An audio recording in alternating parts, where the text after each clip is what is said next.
Alright, I got this email from Weems asking me to uh, like f- uh,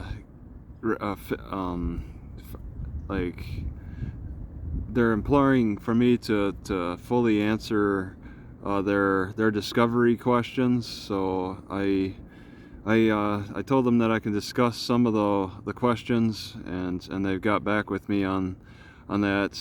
So I sued them, and then I sued the library, and they're focused on the $300,000 lawsuit, the the financial part of it the most, and talking about sanctions if I don't respond. So I sued them, and it took about 3 weeks for them to answer. Then on the day that I submitted my discovery request, they submitted a discovery request themselves, which I responded to within about 4 days. And now today, on Christmas Eve, they are asking, they're doing like a compelling motion, but in the process of civil lawsuits, they can amicably try to resolve the discovery. That doesn't happen on the criminal side.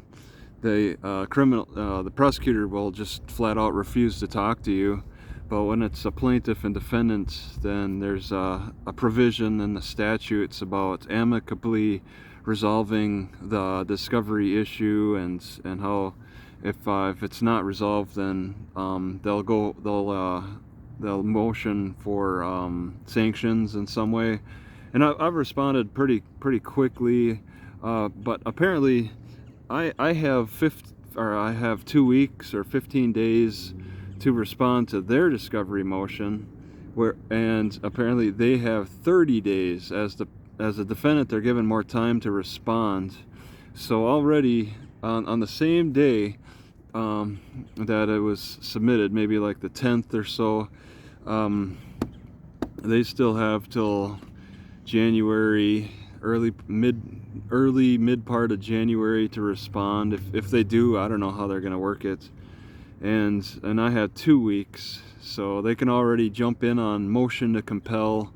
And it's just a way to bring, there's just something to bring forward before the court to make me look bad for the hearing that's coming up on January 17th.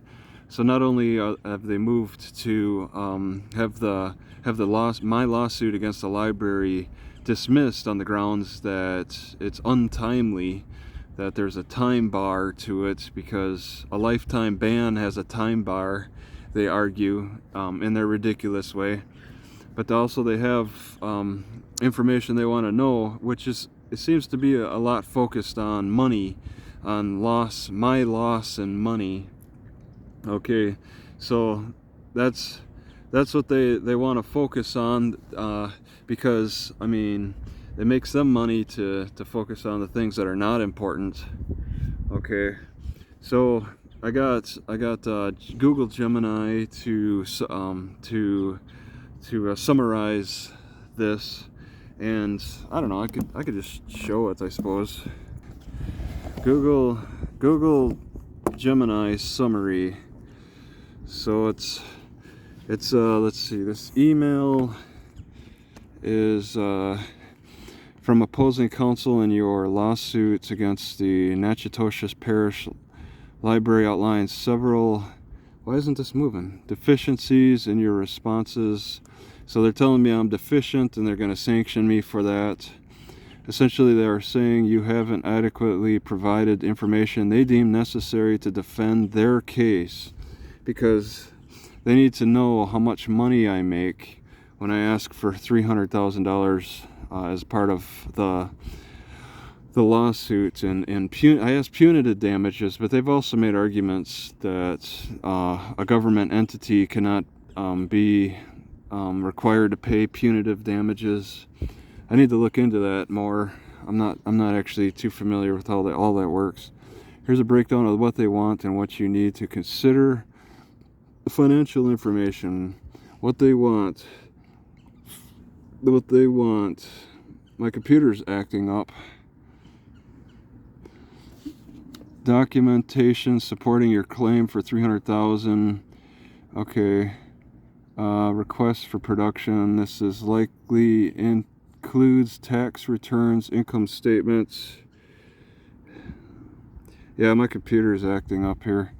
Negotiate. If you're uncomfortable disclosing everything, consider negotiating the scope of the request. So that's what this December 30th suggested date. Even though it's just only a date suggested, we don't even have. He didn't recommend how to talk on December 30th, or even what time to talk. Object. If you believe the requests are overly broad, then you let the judge decide. So it comes down to that. Criminal history.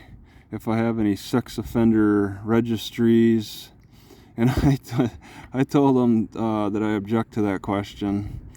But I mean, I don't have anything. Provide the information, be honest. Okay. Yeah, see, I'm trying to go up. I need to restart this to get this to work properly. It does it every so often.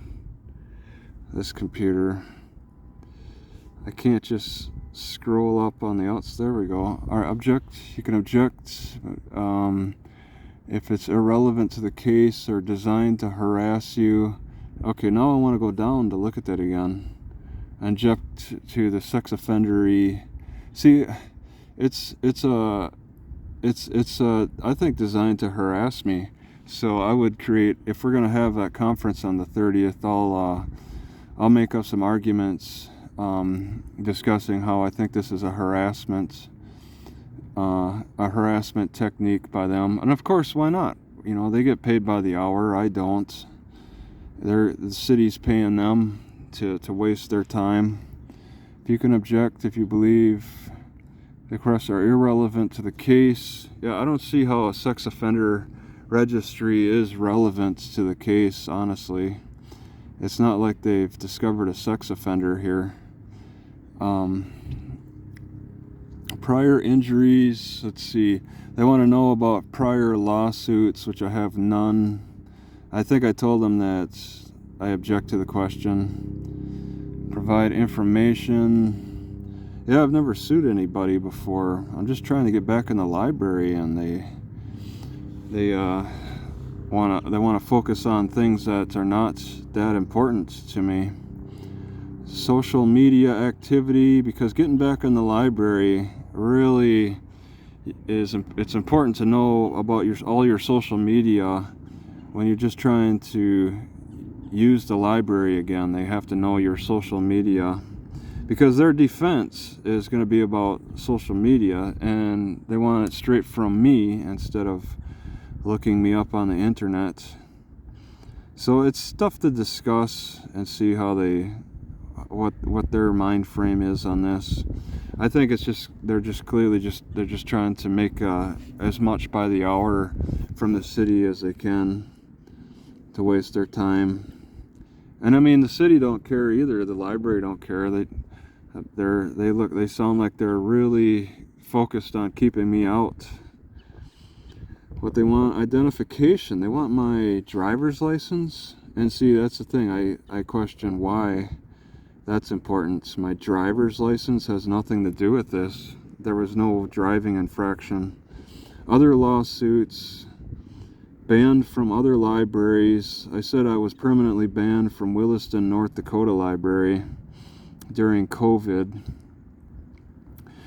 And I thought I put that in there, but apparently they think that maybe I didn't put it in there. I'm pretty sure I did. Maybe they think that I didn't give enough information about that ban. Refusal to identify to police. Admit or deny if you refuse to provide ID to police at the library. And I mean, that's a simple answer. I mean, I'm being put on trial twice apparently as a plaintiff and a defendant. I'm being put on trial for both about that law.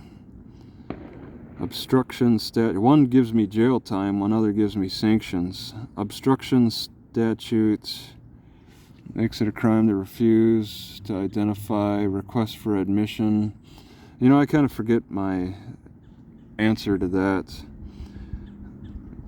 It was kind of a while ago. So they just kind of say, they throw out a date. They've scheduled a discovery conference for the 30th, but they just don't put a time. They don't put a place. I actually emailed them back and asked for more detail on what they're thinking on that. Just throwing out a date sounds kind of weird. And this is below my email response. I just kind of had ChatGPT make a response for me. But yeah, I got to restart this tablet again. It really screws up. So that's, yeah, I'm just responding, and that's it. It's at that phase. But I mean, the hearing will have more to discuss with this discovery conference. We'll have more to discuss at the January 17th hearing. So I'm going to stop it here.